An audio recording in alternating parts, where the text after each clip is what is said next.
and welcome to the first episode of Season 3 of Things Fall Apart, our podcast here at the Human Restoration Project. My name is Chris McNutt. I'm a high school social studies instructor who believes adamantly in instilling progressive values of education, putting humans at the center rather than ranking, filing, and demeaning students. In this podcast, we're talking about the good life. What is it exactly that we want students to have in their future? Is it a great career, a content lifestyle, a family, solidarity, freedom, respect for one another, or maybe a mixture of all the above? And if we can't agree on that question, or at least have somewhat unified goals in getting there, how can education exist to serve it? In addition, we're also going to ask, do teachers have and deserve the good life? We've spoken to various educators from across the world, and I hope you enjoy listening to their amazing thoughts and ideas. But first, our podcast is kept alive by generous patrons on Patreon, two of which are Bill Ryder and Matt Laughlin. Thank you so much for your support. You can find more information about what the Human Restoration Project is and how we're helping promote progressive education through free resources, thoughts, and more on our website at humanrestorationproject.org and on Twitter at HumResPro. Teachers and students remember people who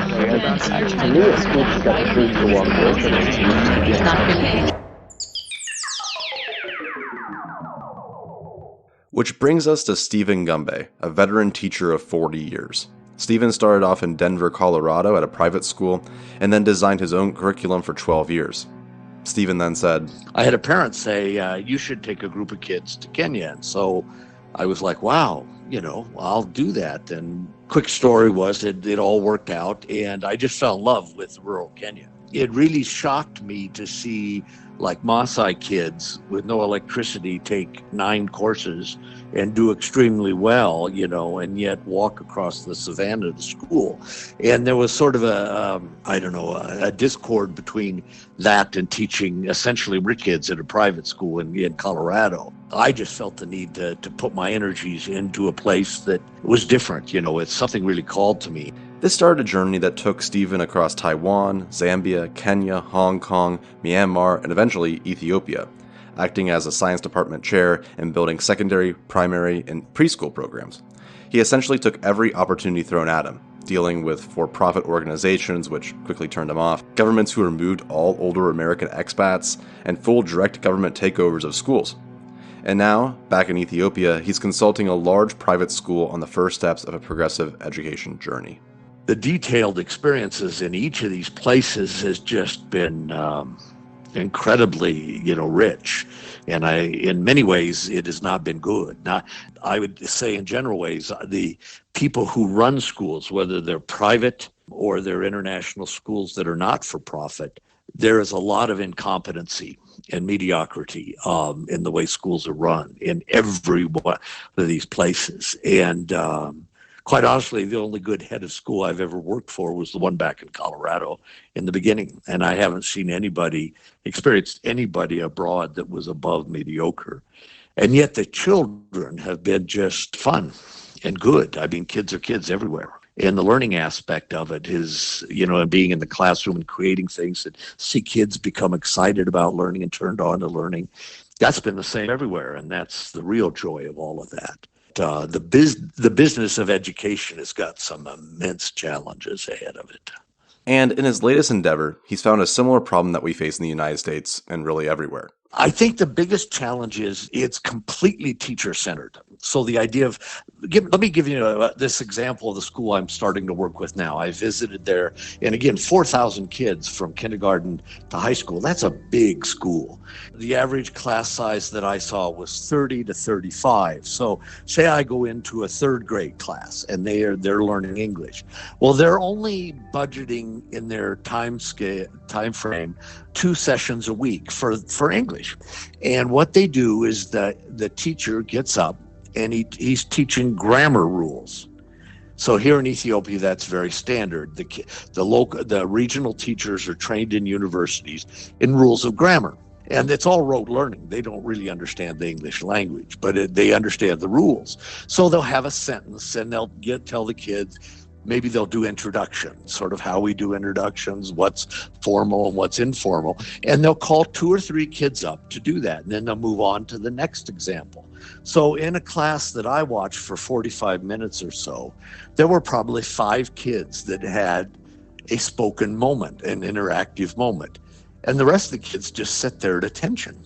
And they note things in their book, whatever written on the board, they write down. That isn't really learning, and it goes completely against how kids learn language. The research shows that they can learn 10 to 12 words a day. And none of that is sitting in a chair and copying off of a board. It's all social. My biggest challenge in working with teachers is to realize that they've got this whole thing backwards, and they shouldn't be the center of anything, and to turn it over to the kids, So when you've had a teacher who's been doing this for many years and has a lot of pride in the way they're doing it, you can't go in and imply, listen, you're doing this all wrong, even though that's exactly what I'm thinking. You have to find an incremental way to introduce new things to them. But the vast majority are just extremely resistant to change. So it's teacher-centered, it's like I'm the fountain of information. And again, you've got 30, 40 kids, maybe more. So compliance and order is really important. I want to try and get these teachers, particularly the ones that are motivated at this new school, to just try the idea of setting up group work. Put the kids in their own conversation groups, make 12 groups of kids. It's not Stone Age mentality, but it's a Bronze Age mentality towards education. You can't really fault people because they were educated that way. If we are to establish the good life for students, we have to have teachers who understand what it is that they're trying to do and how they're going to get there. Teacher training programs may bring up progressive ideas. I'm pretty confident most educators know who Dewey is. But in practice, we're typically taught to be directors of a traditional system, as in how to reach particular standards in an efficient way and how to do well on standardized tests. After all, that's what our future employers will likely want. The question then becomes, how can we train teachers to teach progressive values? How can we train them to be basically rebels in the system that doesn't have a student's best interest at heart? And even more so, how do you convince a traditional teacher that what they're doing is, wrong? Well, you have to do a little bit of everything, is my view. It came home to me in very, very difficult ways when it first came to Ethiopia and I was a science department chairman. And there were a group of old veteran British teachers. Most of those Brits that I've met teaching abroad feel they've got the answers. They know the gold standard. The rest of the world just needs to get with the program. And then they do the same thing. I had 9 faculty, and 7 of the 9 disliked me right away. I go into a class every day and say, I hope this goes well, but at night I go home and say, wow, could I have done that better? The best teachers I've ever worked with are very harsh on themselves. They're very tough critics, and they're always looking for a better way to motivate. And if you're a good teacher, it's a very humbling profession because you can feel great one day and just, have a great lesson plan the following day and it just falls. And so you need to be freshly creative. And if you're freshly creative and you have energy, the kids pick up on that and they'll come with you. But the old Brits just were so angry with me. So I just asked in the first meeting, I said, I'd like us, since we're all new to each other, I'd like to know why we do what we do. Why do you like working with kids? What do you enjoy about teaching science? And they thought that was the most absurd thing for me to ask them. They were insulted. And so here I came from research where being fresh and attacking things and problem solving and working together was just natural. And I thought that would be a way to introduce trying to look at some new things. And it just became a battle because they were insulted by that approach. Towards the end, I said, how can you use a handout from 1982 in a biology class? And I said, why can't you get excited about what's new out there and show the kids you're learning with them?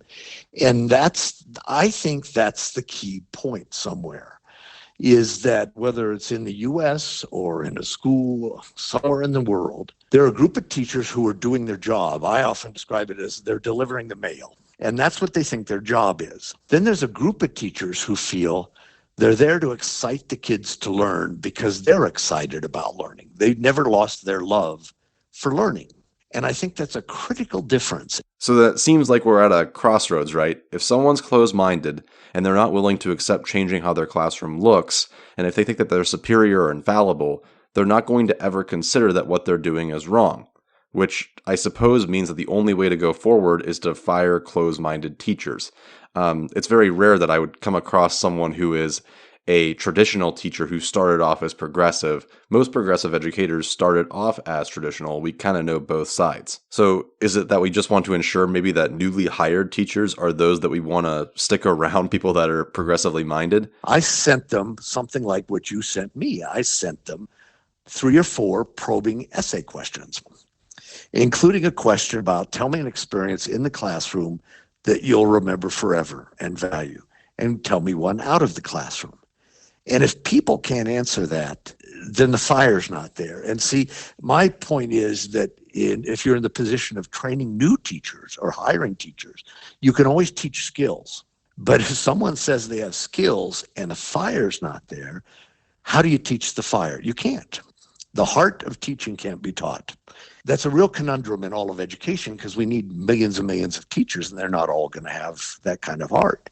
It is a huge challenge in getting teachers to come along. And I think anybody that tells you they know how to do that is lying.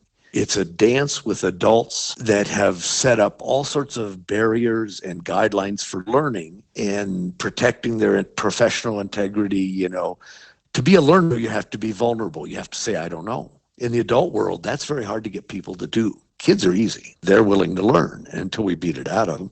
But adults, that's the tough one. I would love to be able to write a book on how to motivate and get teachers to come along like that. But I think it's a real dance, and it has to be programmatic. There has to be higher up support for this. You know, they need to realize it's part of their job demand, that they have professional development, and that they have to show it. Yeah, and then wouldn't that lead to an issue of people leaving? One thing I think a lot about is that progressive educators likely left the profession because of the traditional constraints and mindset of our institutions. And without a support network, we're basically in like the Wild West. Many times, I feel like I could legitimately be fired by giving students actual voice, assuming that it goes against the standards or potentially lowers one of their test scores. International schools have the problem of turnover. There's turnover of leadership. The school in Lusaka had set a record that they had the most heads of school. It had 2 of them came and went in the 2 years I was there. And that alone just creates chaos. Boards are often not healthy. Then on top of that, you get a variety of teachers, and I can sort of lump them into types, but you do get a large variety of teachers. And even those teachers may not stay very long. They do bring a number of different agendas. But I have found that, again, like I said, there's sort of a British model. They're just there to perpetuate what's been done before. It's about control and being rigid. And then they had essentially communists and sons of communists in horrible years here. And so you have a couple generations raised under another kind of control. We're imprinted very young with ways of learning. What's acceptable, what isn't, what are the best ways, etc. And sort of this Western view of being open and analyzing, you know, you're seeing it in the U.S. now. You're seeing a huge minority of people in the U.S., I'm not going to go into politics here, but you see there's a significant part of the country that is not progressive, is not open-minded, is not intellectually curious. But some of the challenges in international schools, when you throw in the cultural context, you know, look at Myanmar. It's a military-controlled, government. You see that affects in the way people think and the way they deal with authority. There's a lot of teaching in Asia that's real nice because Asian kids overall are incredibly respectful of authority. And so you'll see teachers who have taught in really tough schools in the UK or the US or in South Africa, and they love coming to Asia because you don't have any discipline problems. You may have kids having nervous breakdowns because they got their first B, but that's your crisis for the year. To be clear, the implication you're making is that this authoritarianism, the academic rigor, is not necessarily a good thing? No, not necessarily at all. I would have kids sign up. I'm going to take the SAT again. Well, how many times have you taken it? Well, this is my 6th time. I said, what are you doing? Are you crazy? I don't even remember what I got on the SAT now. There's very little joy in learning. And so the school I was at, the American school in Hong Kong, it called itself an American school, but the headmaster was a Scottish guy he used to come to assemblies to make sure the girls didn't have fingernail polish on and that their socks were the right length. He wouldn't come to listen to music, or the kids were just amazing what they could do. And he just wanted to check their socks and their fingernails. So that told you what kind of a manager he was. And then the principal, he was just worried about everything in order and make sure we keep these parents happy. And he was a very fearful man. And I had a group of ninth graders in like homeroom, and they had all these classes. And at the end of the day, they had like a 15-minute homeroom. And we had a meeting where someone said, we've got, what kind of work can we have them do in those 15 minutes? And I said, nothing. And they looked at me like, no, we have to use this time. And I just kept quiet. I refused to do it because these kids, they would be taking 2 or 3 APs. They push all this, and then they leave school and they go to something at night, cello lesson or something. And at the last 15 minutes of a day in high school, they can't put up their feet and talk to each other or talk to me about an issue. So I just used to shut the door, and we had a fun time as we unwound at the end of the day. Or I'd show them a Monty Python video to get them to realize, there's more to life than worrying about grades, because their parents were quite neurotic. And so to me, I had to be a counterweight. And I think actually any effective teacher realizes after a while, the group of kids they have, you need to be a counterweight for whatever kind of negative influences or kids are bringing to class. What's missing? And these kids didn't have a lot of healthy, fun connections with adults. We're all human, There are some days you're just like, I can't do it today.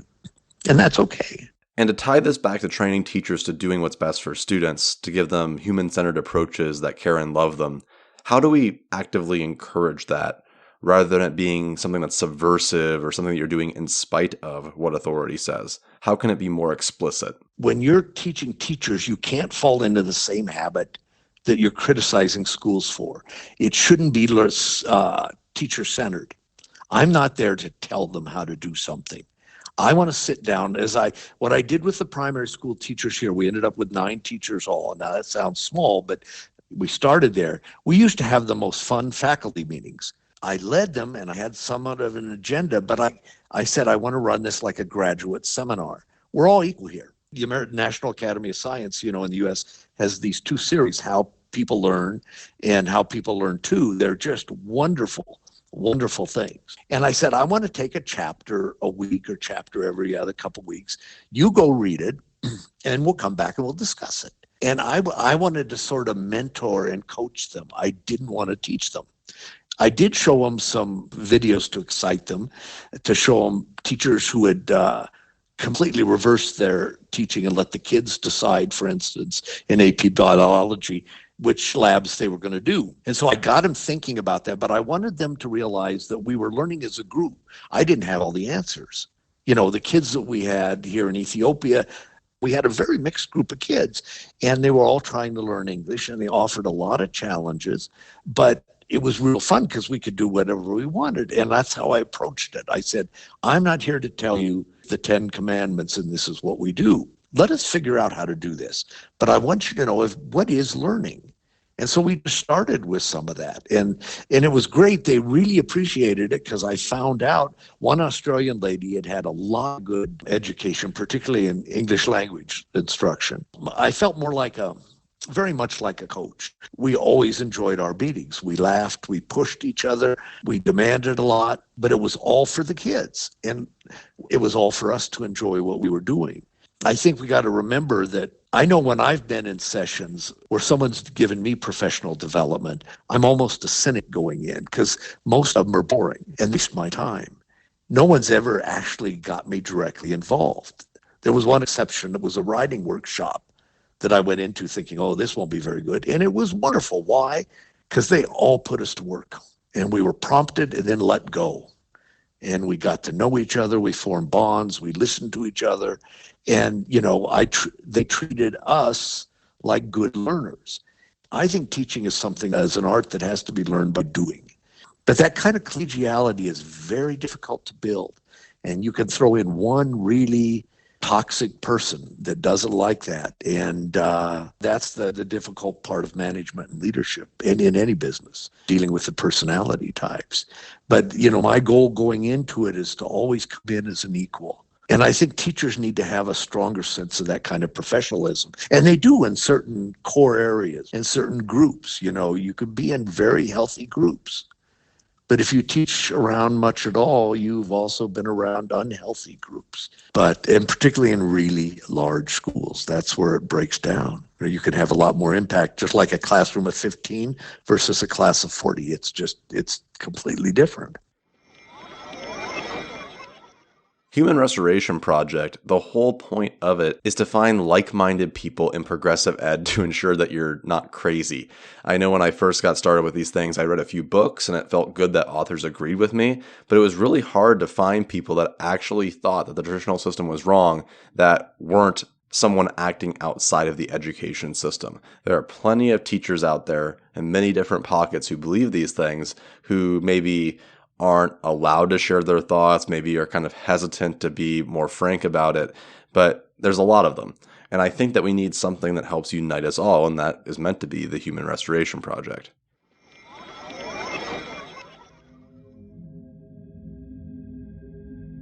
As you walk into practically any school in the United States, you'll be greeted by a mission statement somewhere in the building, saying something like, to prepare students for life and job prospects, to produce literate, responsible citizens, to succeed in an ever-changing community, ready for the future, to be college and career ready.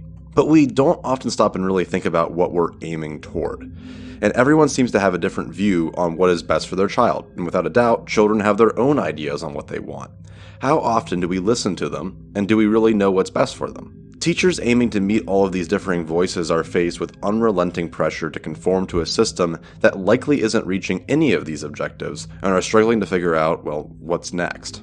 Taking on the challenge of defining what the good life is REENVISIONED Ed, headed up by Aaron, Rob, and Nicole Hensel. The program was born out of the Stanford Graduate School of Education and is seeking to do a massive re-envisioning process of figuring out what the good life is through a series of interviews of roughly 10,000 people. They partner with schools, individuals, and community organizations to collect and share these stories about what it means to live a good life and what the role of school is in doing so. Erin holds a PhD in education from Stanford, where her scholarship pertained to the question on how can we transform education systems to foster individual flourishing and thriving democracies. And Nicole obtained a dual master's in public policy and educational leadership, also from Stanford. You can find all of their work in the attached show notes. Currently, Erin serves as the Vice President of Research and Evaluation, and Nicole the Deputy Vice President of Research and Evaluation at The Future Project, which is a nonprofit organization that helps ensure that young people can build a better life in the world that they love. So, in summary, REENVISIONED Ed wants to figure out what exactly is the good life by, asking what that means. With a shared vision, we'll be able to build something to meet it. Erin explains. So the idea about asking about a good life was really trying to understand better. I had done all of this work from a systems perspective, thinking about what is a system for, right? What is the purpose of schooling more broadly? And came out with, across whether it be sociology or economics or teacher training or, whichever body of literature, whether it be policy, that there were kind of four major ways of thinking about the purpose of school, four purposes. You can think about mapping these onto two axes, which are on the y-axis, it would be intrinsic to instrumental, and on the x from individual to collective. And I think the individual to collective, the fact that we have individual reasons why we have school and we have collective reasons we have school is fairly intuitive. I think the fact that we have reasons for school that happen through the actual practice, the everyday experience of school, which are the intrinsic ones, and reasons we have school that are instrumental, the ways we use schooling as a system to achieve other kinds of outcomes, is a little less intuitive. And intrinsic reasons, so something that happens through school itself, through the experience of school that's individual, is the classic human development. This is how do we ensure kids learn literacy? How do they develop empathy? These kinds of things that an individual develops curiosity over time. If you think about intrinsic and collective, this is the socialization processes that school serves. So this is how do we socialize citizens into a shared set of values? How do we create a sense of who we are at the micro level and at the macro level, at a national level, right? what does it mean to be American, right? And who belongs and who doesn't. Those all happen through how we do school and how we learn how to be with one another. So those are the intrinsic purposes. Those are individual possibility and social possibility. On the instrumental side, you have social efficiency, which is like the classic economic kind of perspective on schooling. A lot of policy, this is the how do we make sure we can grow our GDP? How do we make sure we have enough STEM workers? How do we make sure we have enough teachers, right? How do we make sure we fill all the different positions in society and compete as an economy? And then on the individual and instrumental, you have individual efficiency, which is how do I make sure my kid ends up at the top of the socioeconomic system oftentimes, or makes it, or in a better framing, how do we make sure they make it into the right job for them, right? How do they navigate this system to get the outcomes that they care about most? But it's not really necessarily through the schooling system itself. It's by accruing the credits. So essentially, Re-envision Ed aims to figure out how people view education in these lenses, then find a way to share how people plan on getting there. And what came out of that work of creating this kind of meta framework for putting all these different ways we talk about the purposes of schooling into one conversation, I really wanted to understand, because oftentimes we conflate these. And if you talk about social efficiency and human development in one sentence, what you need to do to achieve those is often different. And so you just end up muddling what it is. I think this is why we have a lot of issues in terms of our conversations about school, because we want to achieve all of those purposes, right? But what it means to do that can be slightly different. And I think that's particularly true if you try and design for the instrumental purposes. I think if you design for the intrinsic, you get all four. And that's a much longer conversation as to how, but if you design for the experience itself, I think that you can create a system that achieves all four purposes. Where I think right now we largely design for individual efficiency, which I think is highly detrimental. What I was really curious about was to what extent there would be a shared vision. And I wanted to ask about a good life, because oftentimes when we ask about school, if you go and ask somebody, how are you going to re-envision school? They have all kinds of implicit assumptions. You can think about the theory of change of being what kind of lives and society do we want to create? What do we think the role of school is in creating that? Is my school doing that, or is it not? And if not, why not? And I think that almost all of our conversations start on if not, why not? And we rarely understand, even if we're aiming for the same kinds of lives. And you can't understand people's diagnoses about what's wrong with schools unless you understand about the kinds of lives they think they want to create and what they think the role of school is in doing that. And to do this, Re-envision Ed is cataloging stakeholders, students, parents, community members, teachers, administrators, and more, and asking a series of questions on what the good life is to them. Then you're sharing this common vision out? Two things. One, that we think it's about the process and not the answer. You could send out a survey to everybody and get some answers and then try and design from that. But we think it's about a process of having conversations about what it is we ultimately want. In the same way that as an individual, it's the reflection itself on your purpose is oftentimes more important than what you come out with as what the actual purpose is. And then two, that I think we often think about school as preparation for the future, but in the same way that Dewey would talk about that as being a false way of looking about it, it's actually about living today how you want people to become, right? We are how we create habits of being for ourselves and with one another is the kind of society we're going to create. And so it's not so much about some future state, but rather about how do we live that now. And note, you can view all of Re-envision Ed's work, including videos and transcripts, on their website. Nicole adds, we believe that this kind of conversation cannot draw solely from the opinions of policy elites or researchers, but it truly needs to be a collaborative meaning-making process that involves stakeholders across the country, parents, teachers, students, community members.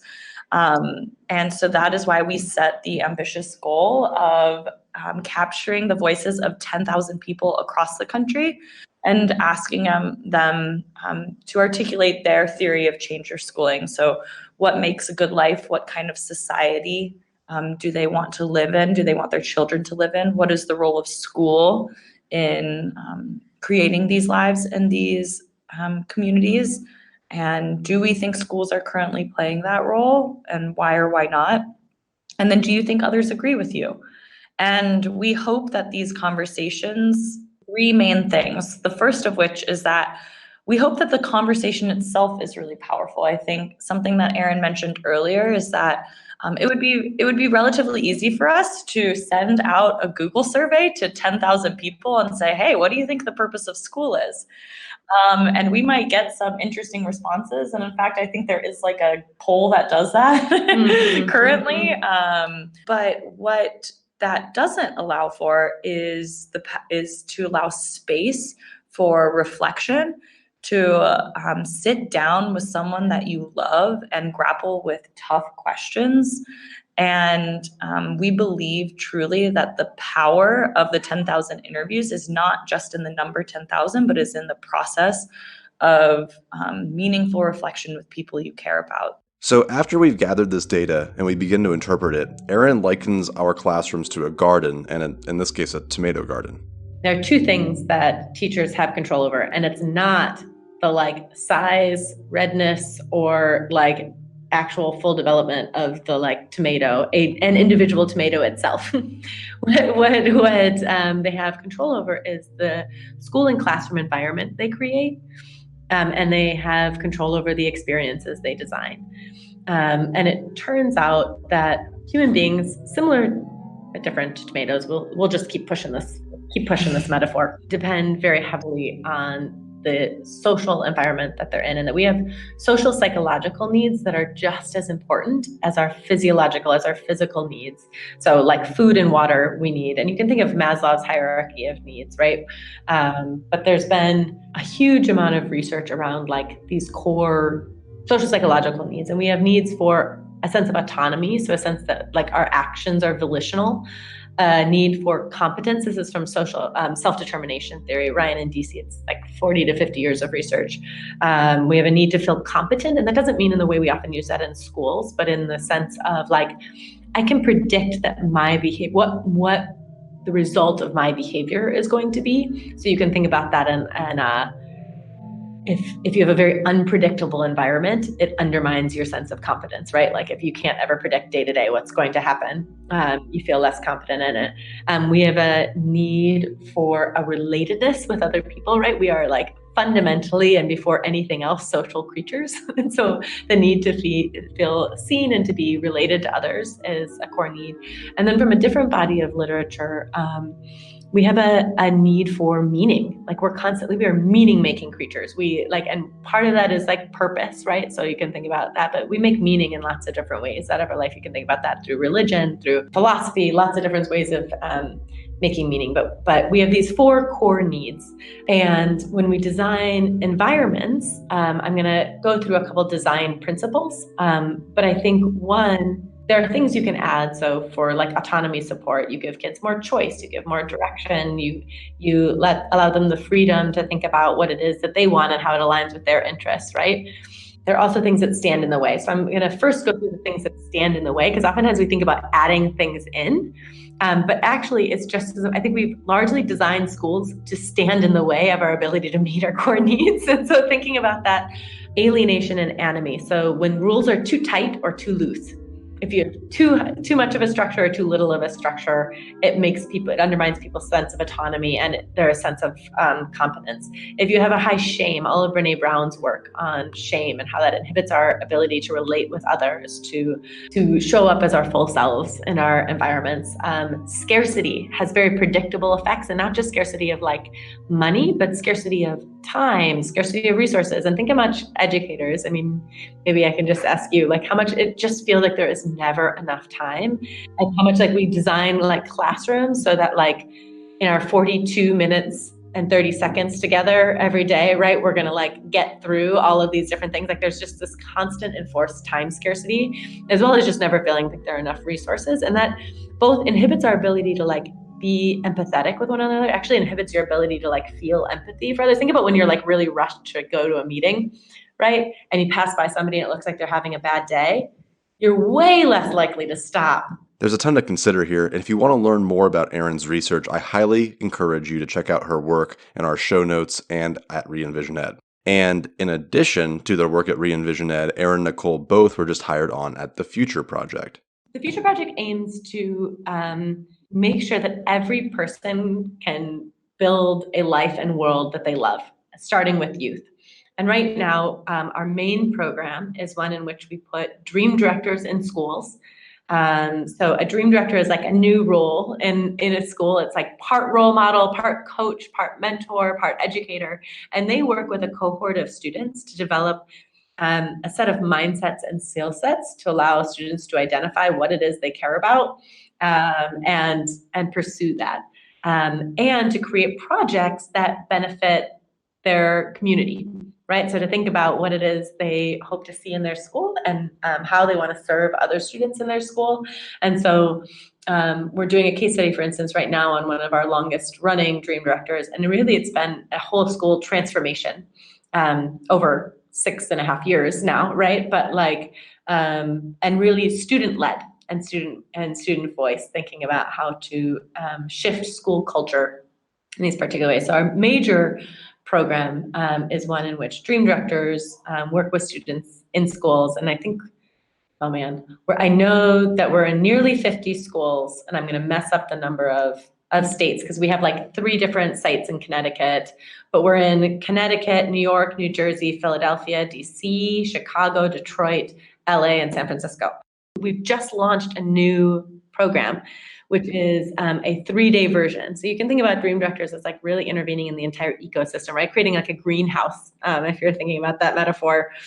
But we've just launched Future Camp, which is, how many sites are they visiting? They've done 3, 10, but I think they're visiting 10 sites, and it's like a 3-day intensive transformative experience for students where they go through a lot of the different exercises. They meet other students from other schools. So I think about 150 students from around the community come together and learn about each other and envision for their community, and learn the skills to kind of begin driving change themselves. So in summary, check out these programs and see if they interest you. REENVISION Ed is a free learning experience for your students to share their story and open that dialogue, as well as you could take the survey yourself. Nicole explains what that process is like. I actually think for teachers to go through the interview process, the interview protocol that we have on our website. So even if teachers just look at the questions that we have in the interview protocol and do their own reflection on what they believe their personal theory of change of schooling is, both at the individual and collective level, that vision becomes a grounding for the types of environments and experiences that they cultivate in their classrooms, the ways that they relate with students.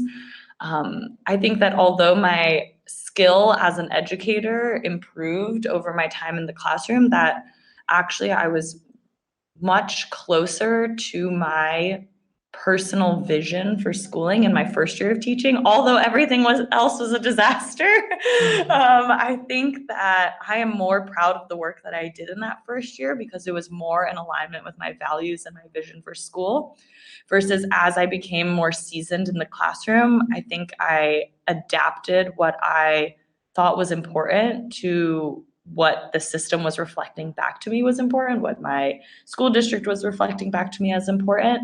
And so advice I would give to teachers, walking into their classroom is to do that deep internal reflection on their personal theory of change for schooling, and then almost like pressure testing how their current environment and experiences are doing in cultivating the daily practice of that vision. As Erin mentioned before, like this idea that if we want students to be curious and empathetic and kind, that's not something you prepare them for in the future. That's something they have to practice daily. And so if we're really clear on, the kinds of lives we want for children in the long term and the kind of societies that we want children to be a part of, then ensuring that our classrooms are daily reflections of those values and that vision. I have a lot of regrets of like how my teaching style changed over my time in the classroom, because I had lost sight of that. And I wish that I could go back to those years and reprioritize the things that I knew to be true. Even though I was, 22 years old, I think I was much closer than I was at the very end of my time. And that point that Nicole just made is the resounding theme of the rest of this podcast. There's so much to unpack and discover, As we push for progressive educative values, letting children learn, removing rank and file standardization, stopping feel-bad education, and ensuring teachers are empowered to do so, the question becomes, how do we even do that? And how can we maintain our sanity while we push our developing collective vision?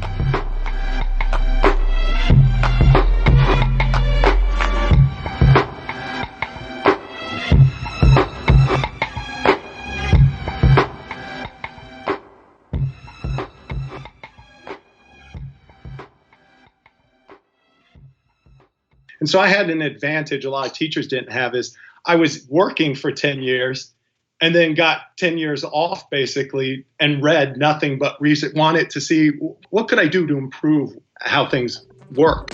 This is Richard Luperviti, an educator who finished a career at a top-ranked charter school in the United States, then ventured overseas with his wife, a U.S. diplomat. While searching for work, he reminisced on the work of Alfie Kohn, which was recommended by one of his elite students' parents. And being a curious individual, he started to incorporate progressive ideas into parenting, as well as a new position at an international school in Chengdu, China. When I got into this school, it was finally a time, after even a year of homeschooling my kids and doing all this research and reading, finally gave me an opportunity to say, all right, here's what I believe. Now, how do I implement it without getting fired? Because to go gradeless, I wanted students to direct their own learning. I wanted all these things that I've discovered work with my own children, with other children I came in touch with other people I knew who homeschooled and things like that. How do I help these students get that? And one of the very first new teacher orientation days, our headmaster said, what is one of the things in the next 5 years education better do to stay relevant? And I said, take up some of the principles of homeschooling and unschooling. And he said, I think you're exactly right. And so I knew I had a head of school now who was open to a lot of different things. And so I thought, all right, here we go. Richard taught IB English, which is an advanced program typically aimed at accelerated academics, to both native and non-native speakers. First, the class that was on their first year, I said, here, guys, here's what the IB gives me. You design the course. Let's do it together. Why should I tell you what to study? And they loved it. And so we designed a 2-year scope and sequence that actually ended up changing because our desires changed. We found out we weren't as interested after 1 year in the stuff that we thought a year ago that we would be interested in. It was even this thing that wasn't set in stone. It could change as it went along. And because the IB has its own summative exam at the end of 2 years that gives them a score and kind of undermines a lot of the philosophy of the IB itself, I never had to grade anything. So it was easy to go gradeless and to let students direct their own learning, pick their own books, things like that, because the ethos of the IB was that way. And I had a headmaster that wanted to do it. And I had these students in this class, there were 10 students in it. I think one was from Brazil, one was from Taiwan, and the others were local Chengdu kids who got passports from somewhere else and allowed them to go to an international school. I didn't find any problems. I said they were open to it. They wanted to do it. They liked the idea of doing it. We even studied man's effect on nature, I think was the thing that we studied. And we actually used that as a way to discuss schooling's effect on the nature of an individual. And so they got all into it. And even with students in that class had started a company while in the last 2 years of helping other Chinese kids understand how Westerners teach and what those philosophies are as sort of this after-school program for kids in traditional Chinese schools. So they had a profitable company when he graduated and took a gap year to run it. And then he's at UC Berkeley now. So there's a lot of good things that were happening in that class. I didn't run into a problem, though, with the typical, what we would see as a stereotypical mindset of, I need you just tell me what to know and I will give it back to you, until when I taught English A and did the same thing. These were for the more advanced English speakers, and they've had more exposure to Western ideas. 2 of the students in the class didn't like the approach as much. They wanted to know, what do I need to pass this IB exam with a 6 or 7? And how do I, and just do that. Don't give me choices. Don't tell me, tell me what I need. And so they were more resistant to it. And I found that it took a while to convince them. I had to convince them that, I've taught at freshman composition at a university when I was in grad school. I know where you're going. I want to ignore the exam right now and help give you the skills that will help you succeed best where you're going, not just pass the IB. I said, I can give you the skills you need for that exam 2 to 4 weeks leading up to the exam. Don't worry about that. We'll focus on that when it's necessary. And so it took a while. I had to build trust with them first. So then when I think about Chinese academics and assume that their idea of preparing for the future is rigorous traditional academics, is that not the case? Right. And they did. The student who I told you ended up starting this company. He came from a mother who was in the military. But it was very interesting because they did open him up to art and other things. And he was a very diverse, he was a math physics guy, no doubt. It was interesting that these parents all had some kind of influence in that realm. For one of the girls in the class who was interested in economics and actually had started a business on her own, she painted dolls' faces. Interesting. I didn't even know there was a market for this, but people would send her expensive dolls. Because I thought, oh, I'll get her to do it for my daughter for her birthday. I'll buy a doll and see if I couldn't afford the doll, let alone what she charges to paint faces on them. And she was into economics. Well, of course, because she started. But her dad actually, during one conference with her econ teacher, said, what do you think about a girl studying economics? So her interest in this was maybe even a rebellion against this oppressive force in her life. But otherwise, there were a lot of students in that class who had parents that were very open to these ideas as well. And that's what I have to be grateful for as well. Not only a headmaster, it seemed like a convergence of a lot of forces at one time, but I had parents who never questioned, and I couldn't believe this, that I never gave a grade during the semester. This is especially important in 8th grade English, where there was an ABC grade. Never questioned the fact that not one assignment ever had a grade on it, but at the end of a semester, their kids had grades.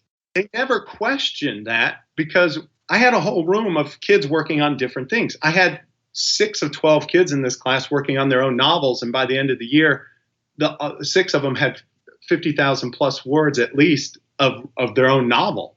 I had other students who were in that class said, I want to work on this genre of writing. So I taught them how to look at a piece of writing that people have published in this genre and pick out little things to play with, little formal elements to play with, and do that on your own. You can do that. And so they would submit writing, and I'd give them comments and give it back. And then they would work on a new piece and then rewrite this other piece. And so I let them establish, what kind of grade do you think you deserve for this? And then I talked to them after. We each have a conference, 10 minutes with each kid. And they would tell me what they think they earned. And I had no reason to distrust them. It's amazing how few A's you still have when kids are grading themselves.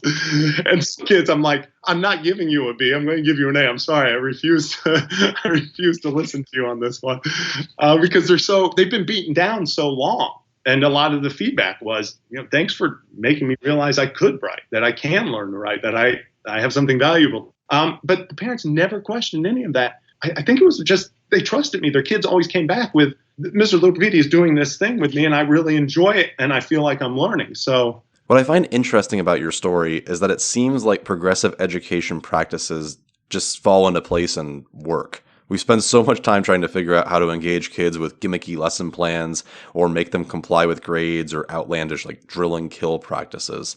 Certainly funding our education systems better to lower the number of students per class would be really beneficial. But even in spite of that, do you find that your stress and well-being as a teacher improved because you adopted progressive ed? It became loads easier because I quit planning. I quit writing lessons. I had years of that. I got lucky. Every job I had in education after grad school, I had to design my own curriculum from scratch. I started at a school that was adding grades as they went along. So I was in on writing 9th grade curriculum, in on writing 11th grade curriculum. I taught at St. Albans in Washington, D.C., which is all boys school, elite all boys school and National Cathedral School. They allowed me free reign to write the curriculum when I taught 7th grade. And people have always allowed me to write curriculum and design lessons and all that. So I never worried about not being able to come up with something on the spot. I had this years of experience. And so that was awesome because I could deal with each thing as it occurred and as was necessary. I didn't have to plan for a whole room of individuals, some who might not need anything that I have to say that day, and some might need a lot more previous to that to even get to where I was that day.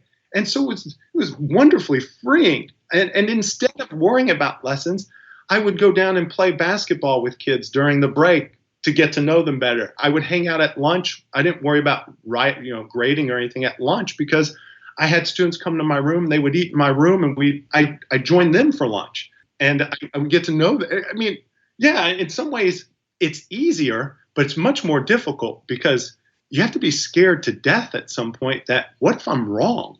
What if I'm not directing them the way they should be directed? What if they don't get something vital? But I've always found that if you've developed that relationship and you really concern yourself with individuals, that you're going to find out that if you do see somebody who needs something, like if kids want to go to school in college, well, I do need to have them write a literary or understand how to develop a literary analysis. And as much as I think the analysis paper in English class has done more to destroy a love of reading than maybe anything else. My 8th graders, I did tell them, look, here's a skill you might want. Now, I can give it to you, but I want you to select the book. I want you to I'm not going to grade you on it, but I want you to see how we read. And so I let them select a novel, and as a class, we went through it together, talked about it. I showed them how I develop an idea for what a book might mean or something like that. And it worked out fine. But I've always found that kids will take recommendations if they trust you. Yeah, and it seems like building trust, developing positive relationships, it typically leads us to creating slightly revolutionary students, perhaps in a Paulo Freire-esque way. We're empowering students to understand and to an extent play the system, which if you're going to be giving students voice and choice, it kind of makes sense that you're using them under the blanket of traditional, you have to do this mentalities. You're kind of telling them about the system that they're playing.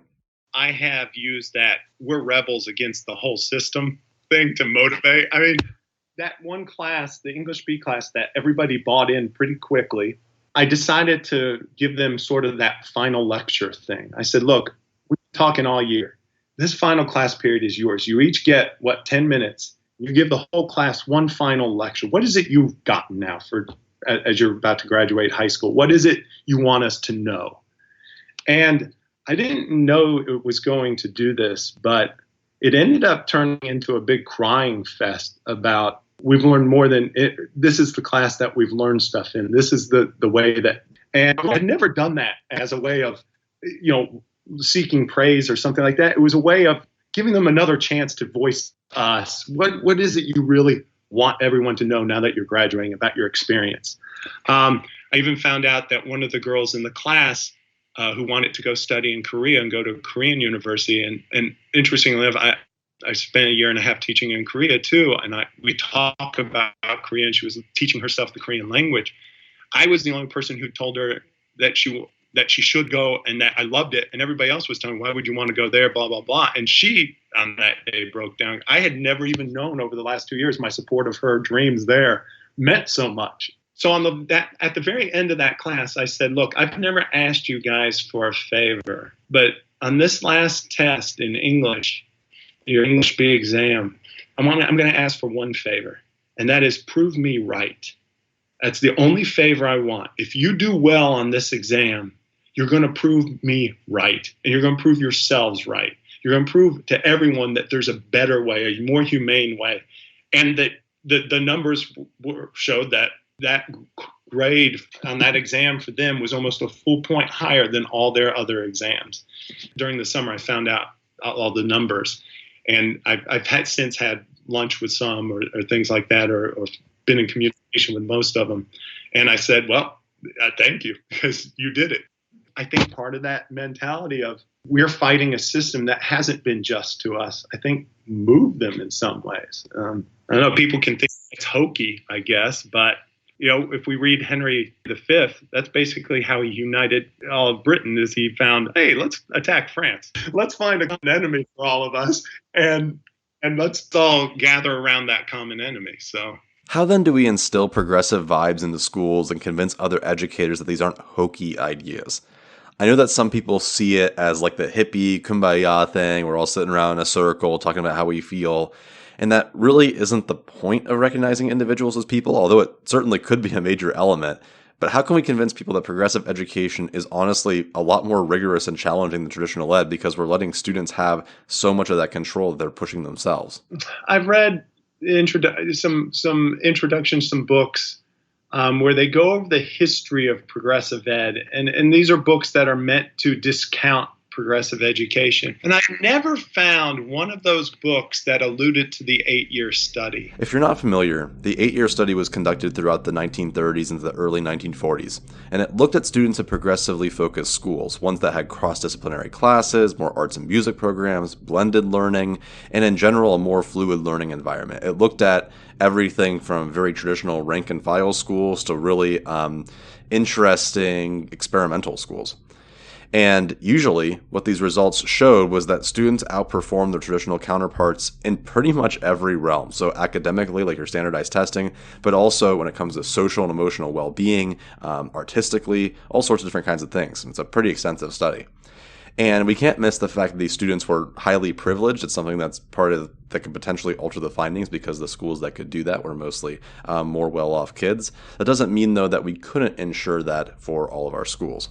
And then the Cold War came about, and of course, everybody reverted back to more, we have to get the rigor in the science and math, blah, blah, blah. We have to, and we kind of disbanded the idea. But the information that's out there is always going to be skewed. And so, the more information that can get out there, the more, and I don't know how many people I've talked to in education who don't know about the 8-year study. And I've yet to hear somebody say it was a terrible study for this reason or that it failed. And that all I've heard is, it did show this one thing. People say explicit learning is shown to work. I have evidence of it.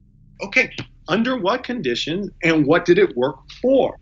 Show me the evidence that it works without using a score increase on either a grade or a standardized test. Well, that's not there. So what is it working for? I don't. These stereotypes that are out there, people and people love to make fun. Oh, lack of rigor. Oh, we're going to run around and sing Kumbaya, like you said. We need more people showing that that's not the case. And when kids set their goals and they have a mind to do it, they'll work their tails off for it. Never seen the opposite to be true. I've seen kids do amazing things. And I've seen a lot of athletes. I mean, look at athletes who choose to play a certain sport. They'll kill themselves to be good at that sport. And any other hobby or game or activity. Kids who want to be great guitarists, man, they go to the store and they just start banging away on that guitar over and over.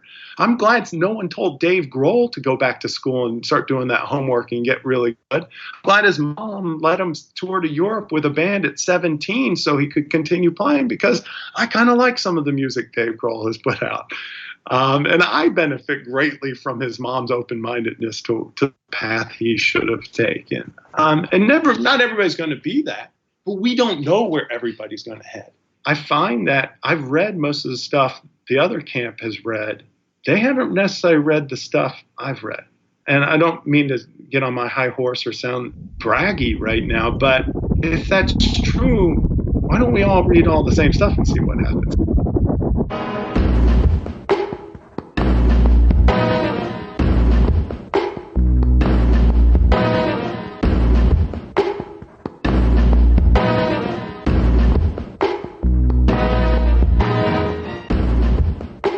I always believe strongly that every child and every human has gifts and strengths that really place them in a valuable role in society. We all have our different strengths and weaknesses and a place where we're needed within society. Anne Connolly is a special ed and inclusion specialist in Ontario who has been teaching for 20 years, embracing a progressive mentality. And I guess my own experience really kind of deepened when, as a mom, I was faced with the disappointing reality that this progressive, inclusive, positive approach was not encouraged or embraced by all teachers or classrooms or schools. When my first child, my daughter, who was a naturally very bright, funny, curious, articulate child, started school, I was shocked and saddened that she didn't like school at all. Her kindergarten experience was not particularly welcoming or engaging. The school that she attended, the primary school she attended here in Ontario, was a very highly rated school. It performed very well on our standardized EQAO tests, but it quite literally completely failed my daughter and other kids as well in terms of engagement, social skills, inclusion, and her mental health and her overall well-being were quite honestly damaged at that school. She was bullied. She was not supported. She was made to feel stupid. She was humiliated and ultimately, not supported by the adults in the buildings, for all the way from the teachers to the principal. And me as a teacher, I kind of knew how to try to get in there to get that support for her, but we were not successful. And we witnessed firsthand how detrimental such an unsupportive, negative school environment could be, how detrimental it can be on a child. And she had everything else going for her. This is a child who came from a great family, a great home life, socioeconomic status. She was at an advantage, at a privilege from the beginning, and it just destroyed her. At the time, it really broke our heart, but as I've healed my heart, I've become stronger in my own commitment to positive, progressive education. And like I said, it was always there, but it just made me realize that, wow, it really isn't everywhere. And it needs to be. It's so critical and I love how you guys call it the Human Restoration Project. There's no other way to say it. When you were talking about positive, progressive practices, can you go into more detail about what those are? Going from strengths, giving the kids choice, giving the kids voice, letting them have a say in the classroom environment, letting them, not everyone does well sitting at a desk. So again, flexible seating, these are just some of the things. Technology these days, assistive technology is fantastic for so many kids. I mean, it's a universal design for learning in the sense of it's not just good for kids who have learning disabilities, it's great for all kids. And these are the kinds of things that we have to just, I think maybe teachers sometimes are afraid to take risks and to, think outside the box. And so it's very, it seems easier to just check off the curriculum and follow that very safe plan. But I don't know, I find it actually easier to go with the kids, let them, and they, when we give them that kind of autonomy or that kind of power, I don't love the word power, but that kind of independence, they thrive. They will take it and they will run with it. And the things you see are just, beyond your expectations. When we know how to try and bring out the best in them, but we have to trust them that maybe they know, and they know their limits and they know their strengths and their weaknesses. And of course, as educators, we want to push them beyond their limits and we want them to reach their potential. But I honestly think when you've got a kid in the zone and engaged and interested, they push their own limits. It's not external. It's totally intrinsic motivation at its truest form. And it seems like those notions are heavily reflected in what the best classrooms are doing throughout the country.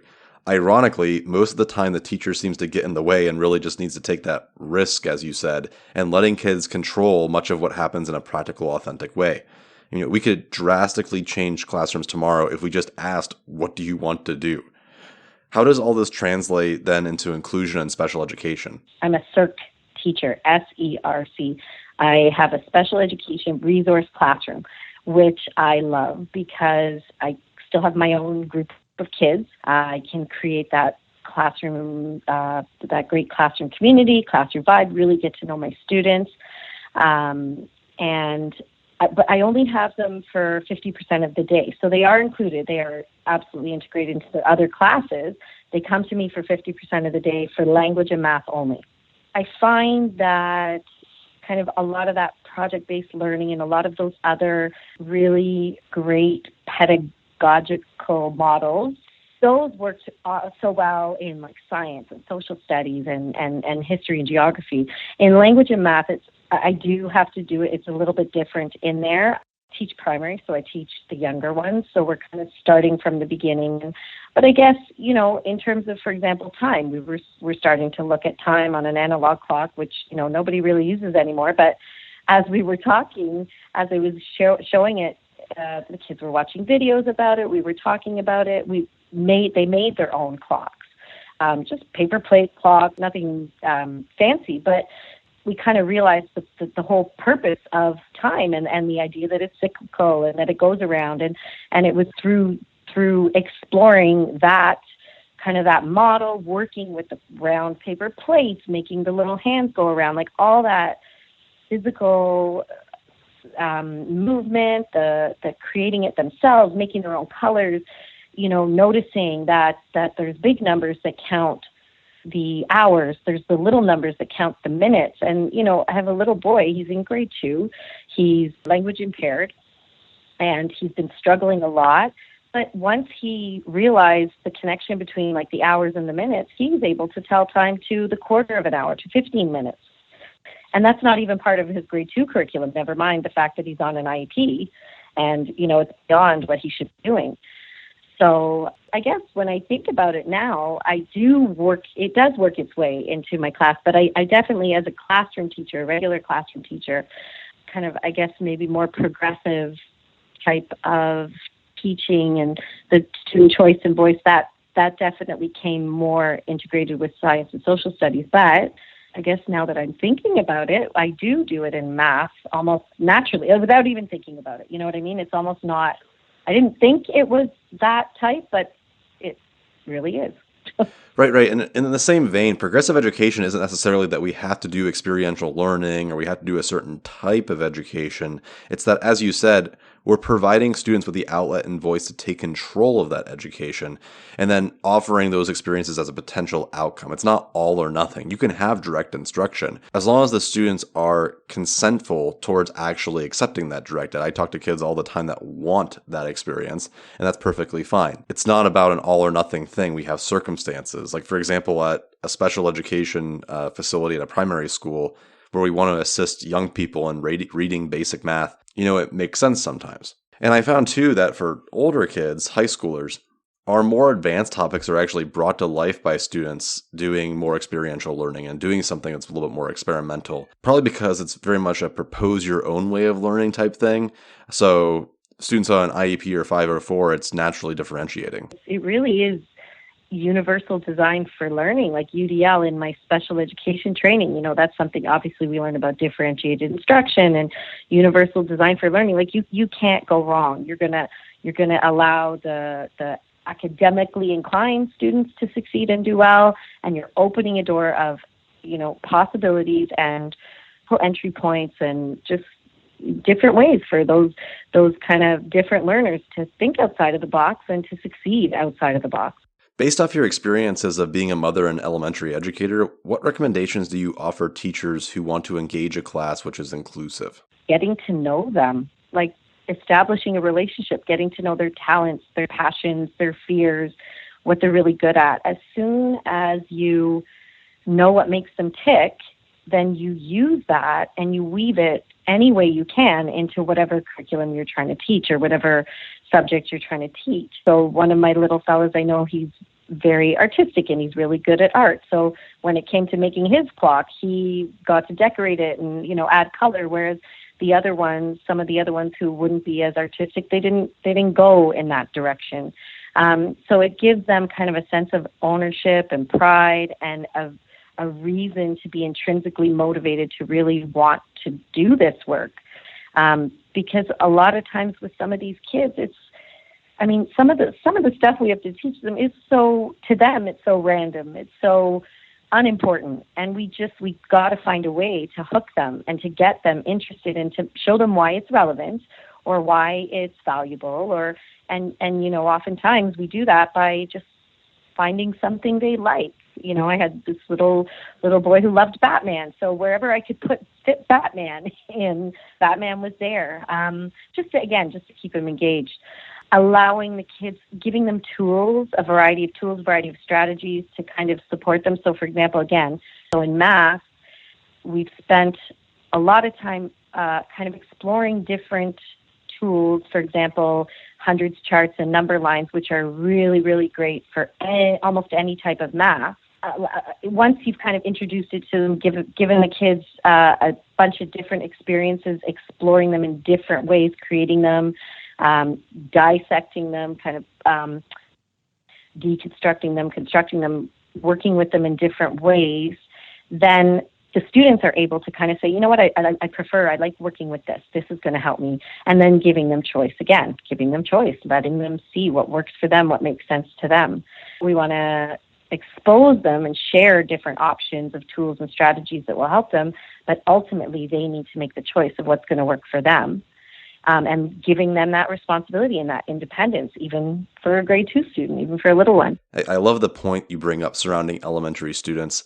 I don't think we believe in them enough. We certainly say we do, but people assume that things like expositions of learning, celebrations when students present at the end of the year is too much for younger kids, but kids know what they're doing.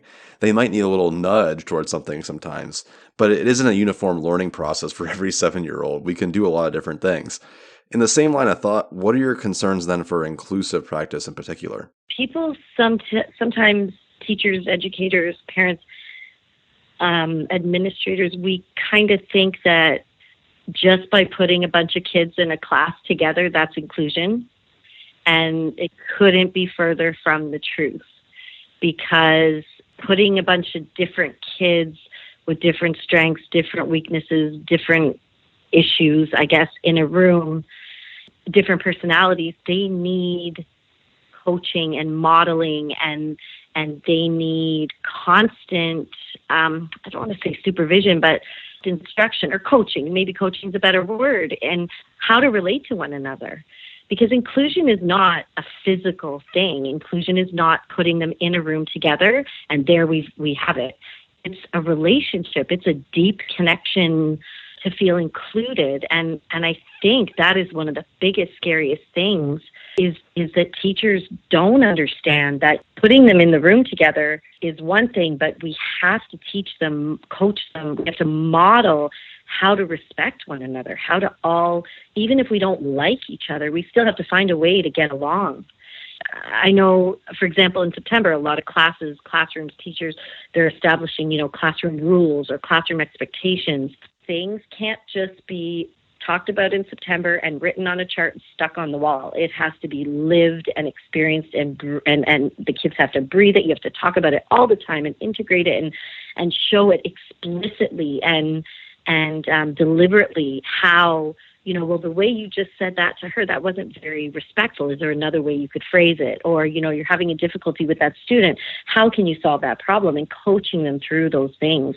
Because, I think the biggest mistake we make is that we don't know how to teach inclusion. We don't know how to really make it happen. And that's scary, because as soon as the teachers aren't looking, that's when the bullying happens. That's when the kids will say or do something. And especially, I'm just thinking, I know my daughter's experience and lots of other kids that I teach, kids with LDs, dyslexia, who have terrible spelling. I mean, all day long, those kids are writing, expected to write. All day long, they're making spelling errors. And all day long, the other kids are just giving them a look or making a comment, or that's not how you spell this, or that's not how you spell that. And it cuts them to the core. And if you really are able to teach the whole idea of respect and appreciation, and the fact that, we all have different talents, we all have strengths, we all have weaknesses, you might be a great speller in the class, you may struggle with spelling, but guess what? He's going to be able to help you with art or with math or music or, something like that. That's what they need. And I don't mean to I guess, get down on teachers, because the way the system is structured, it's really hard for teachers to do all that they need and want to do. So, it's not individual teachers, individual schools, although in some cases it is. But, overall, the system is just not designed to allow us to do our jobs to the best with, I guess, the right priorities in mind. And, it's standardized testing and all this kind of strict, rigid curriculum. It doesn't help. And then on the other side of that is these kids who are struggling for so many different reasons. I mean, it doesn't really matter if it's an overdiagnosis or an underdiagnosis. The bottom line is these kids are struggling. They're struggling with whether it's the type of classroom environment they're in, or whether it's something within their own past, their own mental health, their own trauma. there's a lot of stress and anxiety in the world all around, and it rubs off on kids.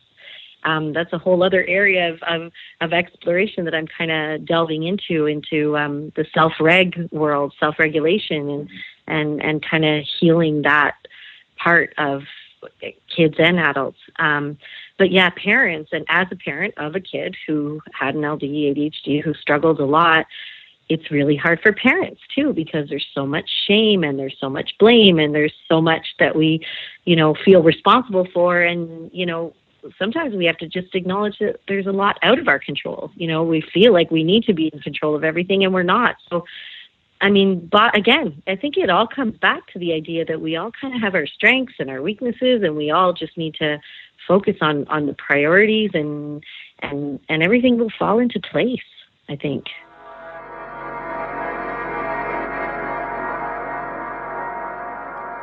Hey, thanks again for listening into Things Fall Apart here at the Human Restoration Project. If you enjoy what you're listening to so far, be sure to check us out on our Patreon, which you can access at humanrestorationproject.org. If you support us on Patreon, we'll give you all of our blog postings from all of our contributors in an electronic magazine every couple months. That way it's a little bit easier to keep up on and read and learn a lot about what we're talking about, and a lot of things that are backed by solid foundational research. Thank you.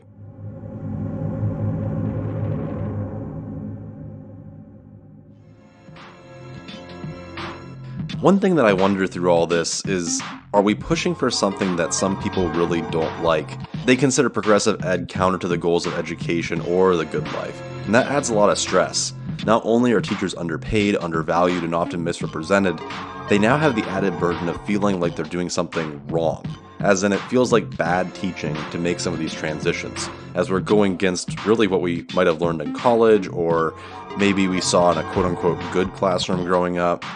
Someone working really hard to change that narrative and help teachers cope is Gumbay, who has taught across middle and high schools for the last 20 years, serving as a fellow with the U.S. Department of Education, and is now an ambassador for the UN Sustainable Goals Project. He thinks it's time to develop the hashtag #SustainableTeacher. We really want to take care of our kids. We want our kids to be engaged. A lot of us, I assume, have enjoyed school or were good at school in the past. So there's this achievement orientation that is part of what we bring to the classroom. Not a bad thing. However, part of that really, or has the potential to impinge upon our energy for our kids and for ourselves. So the first thing about the sustainable teacher is, one, self-care. And I think that's something that teachers need to be more explicit about. Sometimes I wonder if we are a little bit shy about saying that we have our own needs, or saying no to colleagues or administrators. That's where I would start the conversation with the sustainable teacher, is learning to take care of the self so that you have more for your students and colleagues. Right. This overwhelming stress reminds me of Bell Hooks, who talks about in Teaching to Transgress that concept of educators trying progressive teaching practices. And she explains that students weren't sitting straight up anymore, and they weren't responding in that trained fashion we taught them to do. And maybe they were a little bit more rebellious, which makes sense because it's the first time maybe that they ever had more freedom. And then the teacher quickly doubles down on traditional practice because they became nervous, because they felt like they were losing that control of the quote unquote good classroom. Well, yeah, on my worst days, I revert to get it done kind of mode, which is not good for me or for my students. So it is. I think you're right about this double consciousness part of the teacher experience, because on one hand we're put on a pedestal, and on the other hand we're sort of like disrespected and we are told do what you have to do what you're told. So it really does not, and all those voices are coming at us, telling us different things about who we are, our value in the classroom. And parents have their own stories about teachers. Kids have their own stories. And I guess coming back to the sustainable teacher, we have our own stories that we tell ourselves as well. So the quality of our self-talk has to be something that we look at to make sure that we are not deluding ourselves, and that we are having messages about what we think is valuable. As we progressed in our conversation, Gamal and I spoke about what progressive ed actually is. I think most people listening in have a general consensus, but in the same way that we don't necessarily all agree on what a good life is, there's differences in what someone means by progressive ed. Those voices, in addition to all the others from the other side, or the traditional side, if you will, can be overwhelming. Well, it's weird because there's so many different voices about that. There are people who are advocates of social justice who think that we need high stakes standardized tests to hold teachers accountable to make sure that there is racial and economic equity. And I just don't get that argument, because it seems to me that what we want to do within education in general and within progressive education in particular is to foster individual liberty and a child's love of learning. If they're not loving learning, then we have work to do as educators, as stewards of their learning. But then again, over in Edutopia, there's this recent Twitter back and forth about teachers having these cooperative meetings with students and saying, based on your needs, let's design a plan of study. And so many people that I have respected in the progressive education circles are saying that it's just rubbish, that it's a terrible framework. And there was something about the way it was written that kind of got on my nerves too. There's like this cognitive dissonance about what we experience in our schools. I think there are a couple of good books that have helped me reframe and focus on developing my own narrative, but also not being like independent from whatever else is going on around me. It's important to acknowledge that there are stressed out administrators who are worrying about the standardized test scores, and colleagues who have those classes who are being affected in some kind of way. Yeah, it makes sense that we need to instill a love of learning before anything else. That intrinsic motivation is sort of the entire point. I think there's a lot of room for productive debate within the education community, but the harder question for me has always been, how do we even start this conversation with someone who's not even willing to consider it? Yeah, that's a good question. I think one strategy is to have teachers take a more stewardship of professional development. And I think that means, in part, identifying institutional goals. There's something that a principal or a superintendent understands about a system that is just hers because of her perspective, her viewpoint. So what are the values, or what are the go-to goals for an institution? We need to marry those with what we think teachers need and what we know about what students need.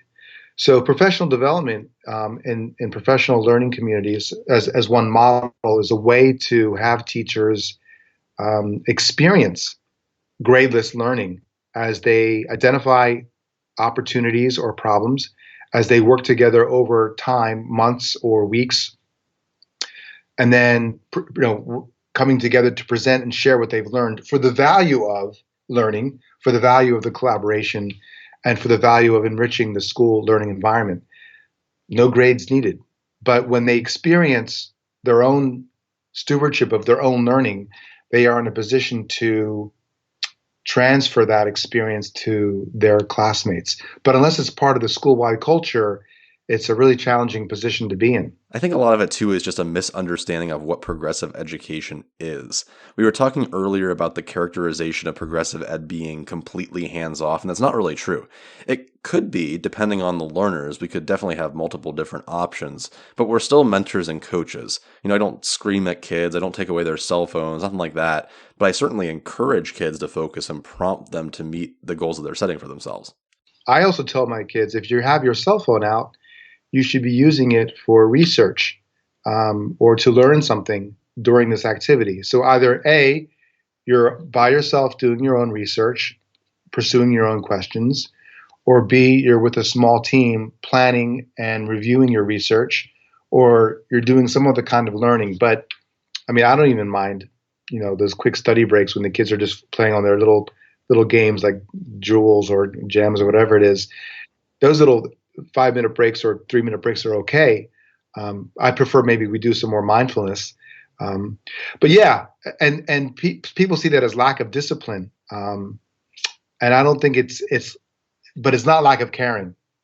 actually there is a form of discipline in there because it's the helping children arrive in a place where they can take care of themselves and take care of their classmates if they have that self-discipline to not be off task, or, which is a loaded word, or just to be wasting time. That is something that a lot of them are uncomfortable with. And I think that I can get more assertive about creating those spaces for students to make choices.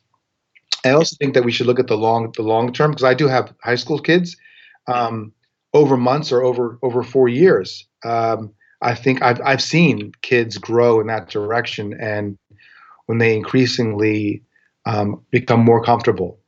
One question I have, though, is when you exist in a school that has a lot of teachers who are tired or fed up or burnt out or defaulting to command and control. Plus, having the backing of a progressively minded leader like a principal, that's huge. Someone has to hold everything together, or else you have to band together and basically rebel against your superior. Yeah, I think it's really good to have administrators who understand what you're seeing and setting up opportunities to succeed across the school for that kind of thinking. And a lot of people, the counter to progressive education for me has been this structured, data-driven, concrete, procedural, teacher-proof way of doing school, whereas the possibilities with progressive education are endless. And I think that might be a little bit worrisome to administrators or colleagues, teachers, because if you have this different value framework, what's the pathway to get kids to want to learn? If you have 30 kids in your classroom, or God forbid, if you have 20 kids in your classroom, there's probably 20 ways to get kids to want to learn, and that could be kind of challenging for people or worrisome. Right. So as progressive teachers that are facing all these different voices, including their own cognitive dissonance of what's best for kids, something that we're always thinking and worrying about, how do we then avoid burnout? Well, and going to work every day in that setting, again, with that cognitive dissonance, knowing what needs to happen and seeing that there's not capacity, is a tough burden to carry. So one of the things that I've done to avoid burnout is take lots of naps, get to bed on time. I read a really good book by Barbara Larrabee called Cultivating Teacher Renewal, which is a terrific guide about the habit of positive thinking without hiding your head in the sand. But I also have discovered the United Nations Sustainable Development Goals as a framework for transforming curriculum, instruction, assessment, and policy. These are sustainable development is much more of a social and economic thing. For me in education, I'm like, what else are we working on? So no matter what happens in society, no matter what kids are experiencing, when they walk into a school, it should be a beautiful place with clean water. It should also have opportunities for kids to understand how to conserve energy, and model that and practice that, because looking at the planet, I think we have a little window here. There has to be a commitment to like playgrounds and open space where kids can just be. And I'm not just talking for little kids. I'm talking big kids. They need to have access to nature. So every school should have a green band, a little wildlife habitat. Convert the parking lot, please, into a green space that kids can understand and be part of nature. I think it's good for their brains.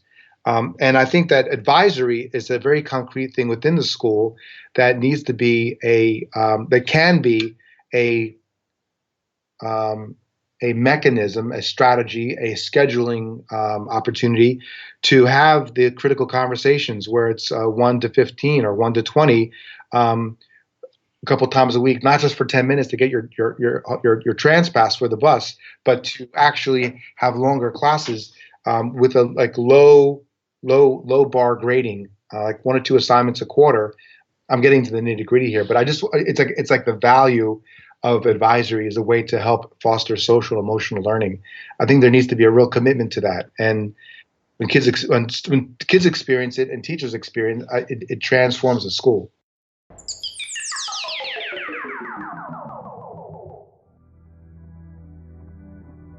In conclusion, whose role is it then to decide what kids learn and what will lead them on a path to the good life? I think based on the arguments laid out here that we should just listen, learn, and do whatever the individual decides.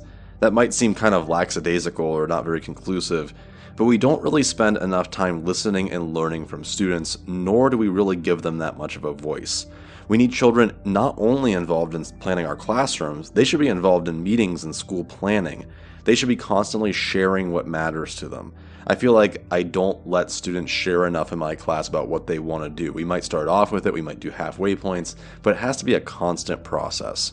And what they think, it might matter in the future, it might not, but the main thing is that it matters to them right now. We're meeting students where they're at. And there's certainly a place for teachers to implement their own expert opinions on what a good life is. There has to be some kind of voice of a teacher, but it's not a top-down policy or standardized movement. It's going to matter to the local community, it's going to matter to an extent their personality and their background, and that's all absolutely fine. There's an art to teaching. We are experts, we have our own purpose, but we have to kind of push for trust with our students in order to make those decisions. I can pump in, 20, 30, maybe even 40% of what I think is important to students if they trust me and they know that I'm doing what I believe is best for them, while still making sure that, again, we're giving up the majority of our time to serving their needs. There's practically no way to figure out what the future is going to hold, but the best we can do is give them the reins. I hope you enjoyed listening in today.